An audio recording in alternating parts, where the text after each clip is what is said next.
O Brasil é um país único. O que aconteceu no Brasil, o que acontece às vezes no Brasil no mercado de vinhos, é muito raro se repetir. Trabalhar com meu pai é sempre um aprendizado, aprendi muito nesse tempo com ele. Tem muito respeito. Tem acho que 4, 3 meses que eu trabalho aqui e hoje eu faço de tudo. O que precisar a gente faz. Bebo, não tanto quanto o pessoal acha, né? Sempre que vem aqui fazer uma degustação, tu trabalha numa vinícola, tu deve degustar todo dia, deve beber bastante, mas não é o caso.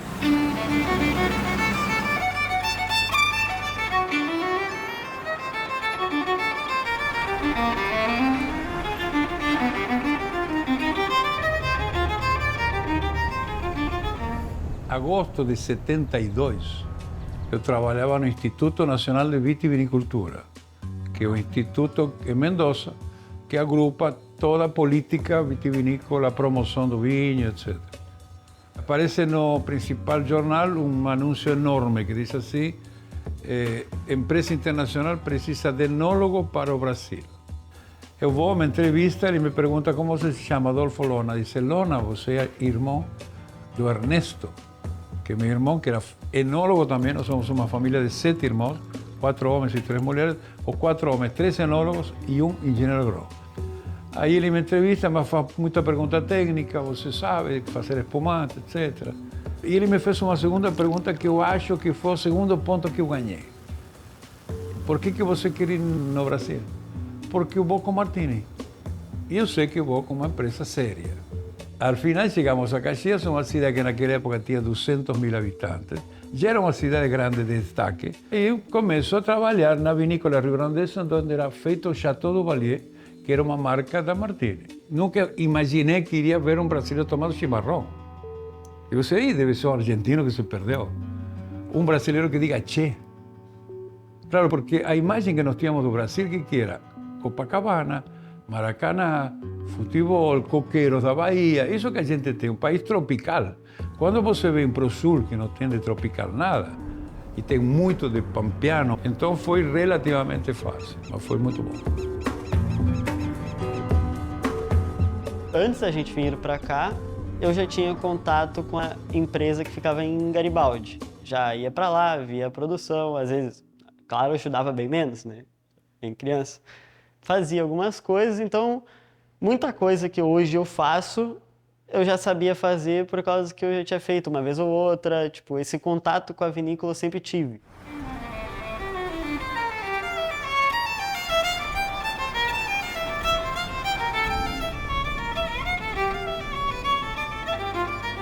A gente veio para Porto Alegre na época da pandemia, para abrir também o mercado aqui.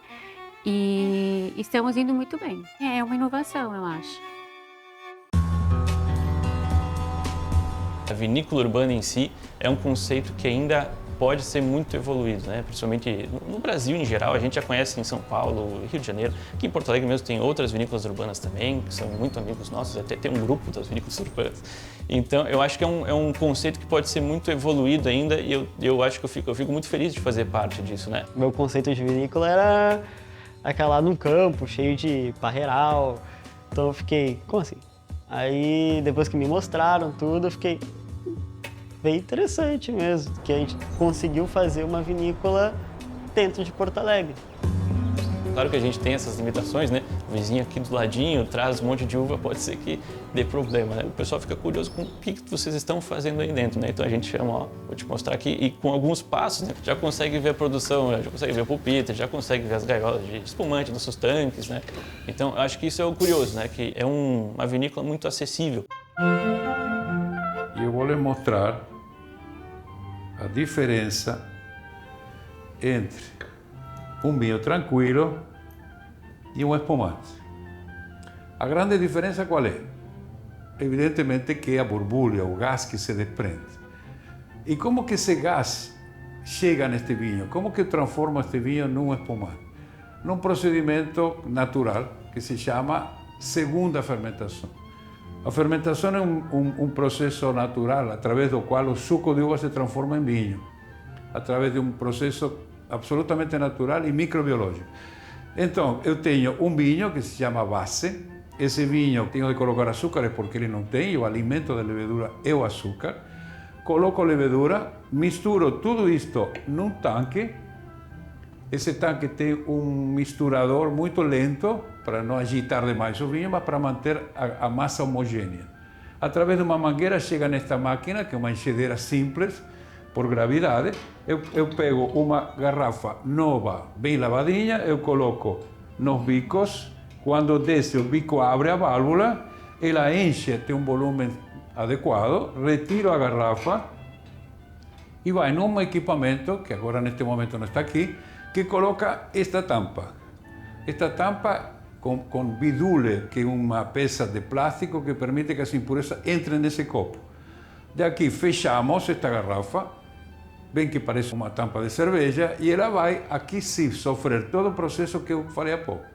Os açúcares são consumidos pelas levaduras, formam álcool e gás carbônico, e o gás carbônico se dissolve no líquido.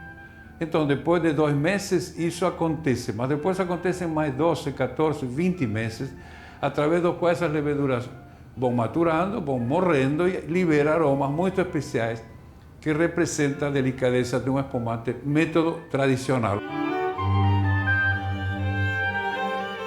As garrafas que fechamos com tampa tipo cerveja, elas vêm a estes nichos onde ela vai começar todo o processo de tomada de espuma, que nós chamamos, e depois a maturação. As garrafas permanecem aqui por um tempo que não é previamente determinado, não é uma fórmula matemática, mas pelo menos de 14 a 18 meses. Por quê? Nesses 14 a 18 meses, as garrafas sofrem todo o processo de maturação, da morte das leveduras. Quando o processo terminou, ou seja, decidimos que aos 22 meses já está pronto, suficientemente maduro, vocês vão ver o que tem esta garrafa, em que estado está esta garrafa. Esta garrafa está com as impurezas na barriga, dá para ver, aí as leveduras mortinhas, mas eu não posso vender este espumante turbo, então eu preciso começar agora uma quase última etapa, que vou fazer removido dessa impureza até a boca, para depois eliminá-lo. Terminada a fase de maturação e tomada de espuma, que, como explicamos, que está na posição horizontal naqueles nichos, ele vem para estes equipamentos que se chamam pupitres. Ela tem furos que são elípticos e chanfrados, que obrigam a garrafa, enquanto eu vou introduzindo, a ela se direcionar de passar da posição horizontal para a posição vertical, como estou vendo aqui, tá bem? Então, a primeira fase, quando ela sai de lá, ela vem estar quase na posição horizontal, com ainda impureza na barriga. Uma vez por semana, um funcionário vem, mexe com a garrafa para descolar a impureza, gira meia volta, introduz um pouquinho. Ele vai introduzir toda semana até que ele chega nesta fase aqui, que é a segunda fase, onde já a impureza, como podemos ver, ela está bem no finzinho, muito próxima da boca, mas ainda apoiada na embocadura. Quando chega ali, continuamos mexendo, ele já vai na fase quase final, e quando ela está inclinadinho, mas quase no fundo, vem para o que nós chamamos de pilha de boca, que está aqui. Essa garrafa em pilha de boca permanece pelo menos um mês, mês e meio, e vocês podem ver que a impureza está bem colada na tampa. E aqui nós teremos terminado a fase que nós chamamos de remoage, que é uma expressão francesa que significa removido. Este procedimento demora em torno de 2 meses.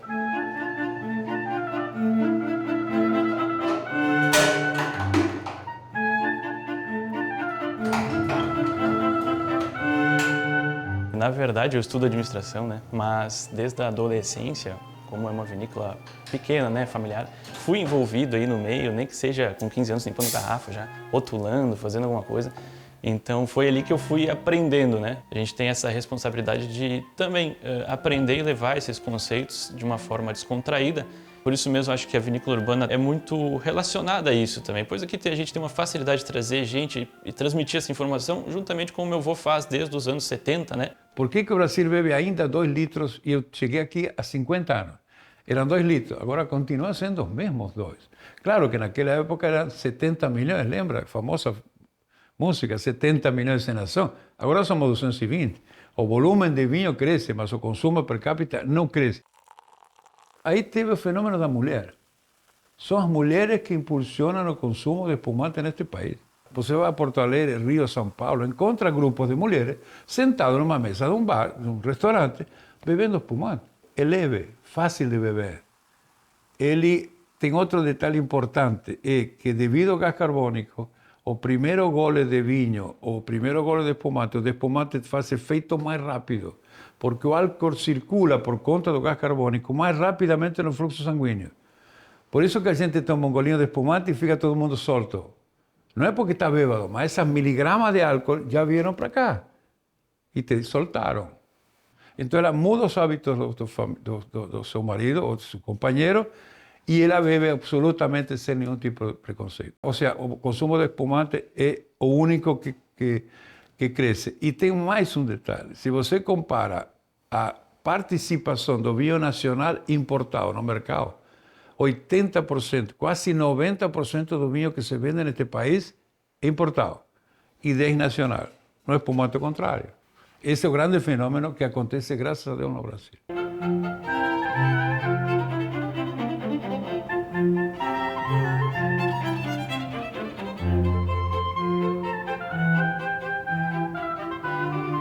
Me lembro do meu pai recebendo prêmios, me lembro dele fazer o baile aqui em Porto Alegre. A gente fazia um baile anual, né, da Confraria de Lantier, porque ele foi o primeiro a fazer uma confraria. E teve 15 mil confrades em todo o Brasil. Ia o governador, ia o prefeito nesse baile, tinha um show legal. E era muito bom, e era feito todos os anos. O espumante natur é o mais desafiador, porque o gás carbônico num vinho esconde o sabor doce e ressalta a acidez. A classificação dos espumantes começa natur, 0 de açúcar. Não tem açúcar, mas o vinho base é ácido. Então o desafio do natur qual é? Fazer um vinho que tenha acidez, mas que seja cremoso, gostoso, sem açúcar. Por isso que o meu natur tem Chardonnay, Pinot e Merlot. Um toquezinho de Merlot para quebrar a acidez. O Merlot é uma uva extremamente generosa, porque ela me dá bom vinho branco, amáveis, gostosos, elegantes. Então me ajuda com o Pinot, tirar um pouquinho da acidez. Você, para fazer um bom natur, tem de ter um pouquinho de carinho. Eu comecei a fazer espumante no ano de 70 e poucos, mas os meus champenois comecei a fazer em 98. Em 2008 eu fiz o meu primeiro natur.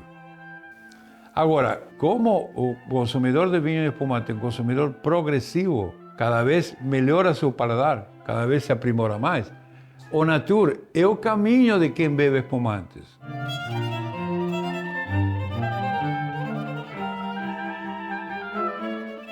Acho que a popularidade dele justamente é essa facilidade de trazer conceitos complexos. Ele ainda entra no Instagram, faz lives, compartilha esse conhecimento, né? Fazia muito cursos ainda, começou aí na década de 80. Nós vendemos um Merlot varietal jovem, medianamente madurado, não envelhecido.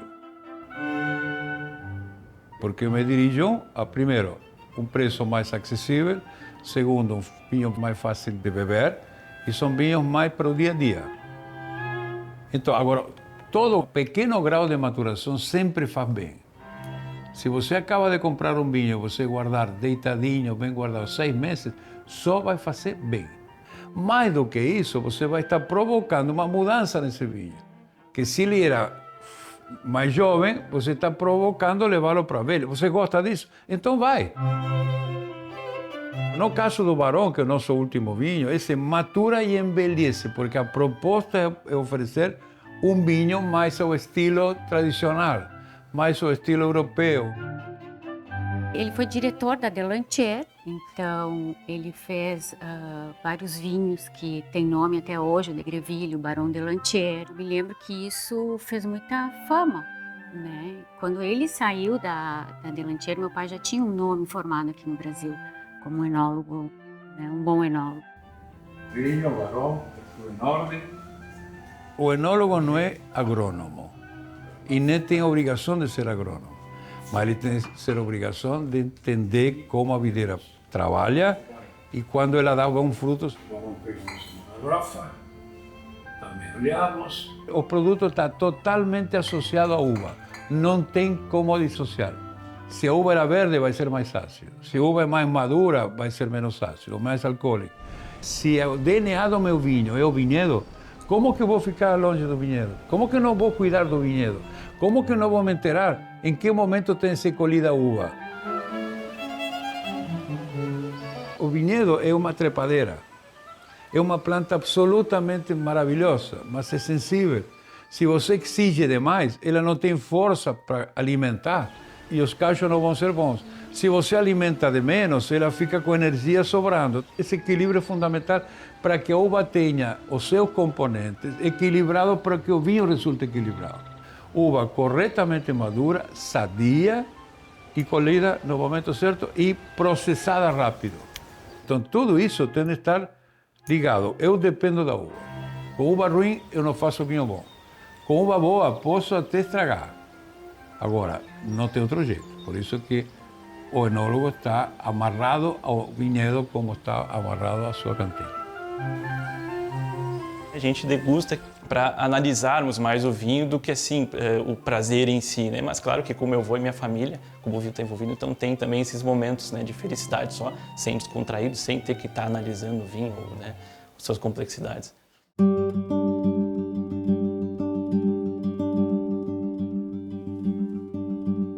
Essa é uma mesa típica argentina e italiana, que tem dois componentes que são básicos: o pão e o vinho. Esse aqui é o branco Chardonnay,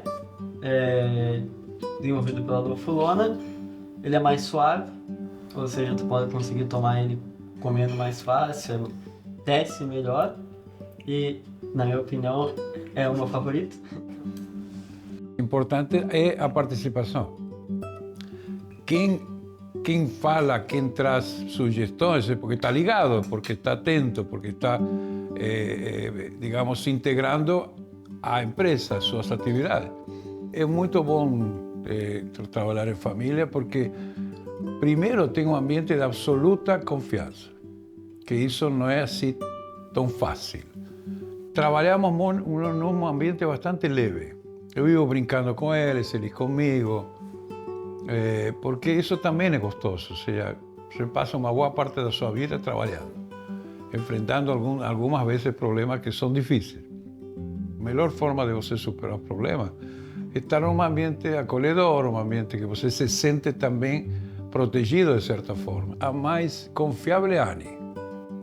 Quando nós estamos aqui ao borde do suicídio, a Annie vem e nos diz: não, calma, que o mundo não acaba. E efetivamente não acaba. Então isso ajuda muito. O Piero é muito alegre, a toda hora fica brincando. O Luca é muito trabalhador também. Isso é muito gostoso. Tem momentos de trabalho e momentos de companhia. Para nós são iguais. E o vinho que é fundamental. Ou seja, não há outra bebida que nos permita saborear um prato sem atrapalhar. Quando nasce como cultura, quando um progenitor, um avô, começa desde baixo, criando uma vinícola e se envolvendo, e os filhos imediatamente se envolvem também, a chance de ter muitas gerações cresce muito. Eu gostaria que continuasse, que meus filhos continuassem. O Luca, depois de mim, o Luca, o Piero, os filhos do Luca, filhos do Piero. Eu gostaria, sim, porque é um trabalho que já faz 20 anos que a gente está trabalhando e, né, para acabar assim, de repente. Saúde, sorriam, que estão sendo filmados. Isso que nos deixa unidos, né? Eu acho que esse é o ingrediente, é a leveza, né? Mantendo a seriedade do assunto, mas sem ter discussões, né? A gente consegue assim, conviver de forma mais em paz, né? Eu acho que minha mãe também tem essa responsabilidade, né? Meu avô fica com a arte do vinho, minha mãe fica com a arte das contas, porque ela cuida dessa parte, paga boleto, né? Então é um yin yang, né? Minha mãe que tem a paciência, meu avô que traz um pouco da sabedoria do vinho e eu que estou aqui aprendendo. Na realidade, eu acho de que começou a se batizar fenômenos climatológicos que acontecem há anos. Por isso que batizam de ninho e la niña, mas é verão chuvoso ou verão não chuvoso. A parreira precisa 800 milímetros por ano, para o ciclo anual. Aqui chove de 1.200 a 1.400. Agora, quando chove muito, em dezembro, janeiro, fevereiro e março, me afeta as uvas. Nós aqui temos o ciclo que é das estações. Eu podo em agosto, setembro começa a brotar, outubro começa a florescer, a primeira flor, depois vem a fecundação, aparece o grãozinho que parece um cachinho bem pequeno que começa a crescer. Choveu, ele se incha. Parou de chover, se encharca. Os componentes estão ali. Então, ou está diluído ou está concentrado. Quando chove pouco, se concentra vinhos tintos potentes, como foi 2020. O Barão é 2020. Em 2020 não choveu nada. E foi o melhor Cabernet Sauvignon que eu produzi na minha vida. Depende, então, agora em que período cada variedade matura. O primeiro, Pinot. Depois vem Merlot, depois vem Cabernet Franc, depois vem Tannat e o último Cabernet Sauvignon. A melhor qual é? Eu te digo isso por experiência de 50 safras. E tenho já 12 safras na campanha. A variedade que mais constantemente se comporta é a Merlot.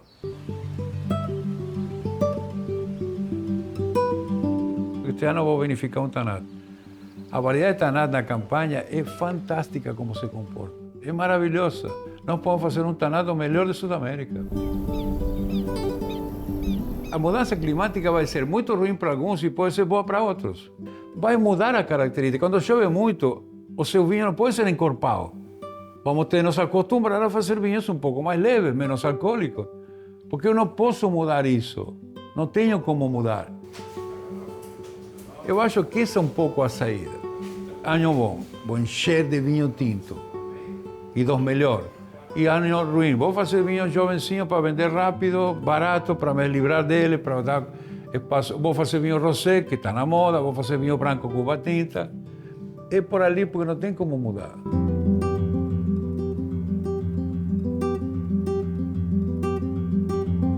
O meu avô, ele tem essa facilidade de compartilhar conhecimentos assim de uma forma descontraída, né?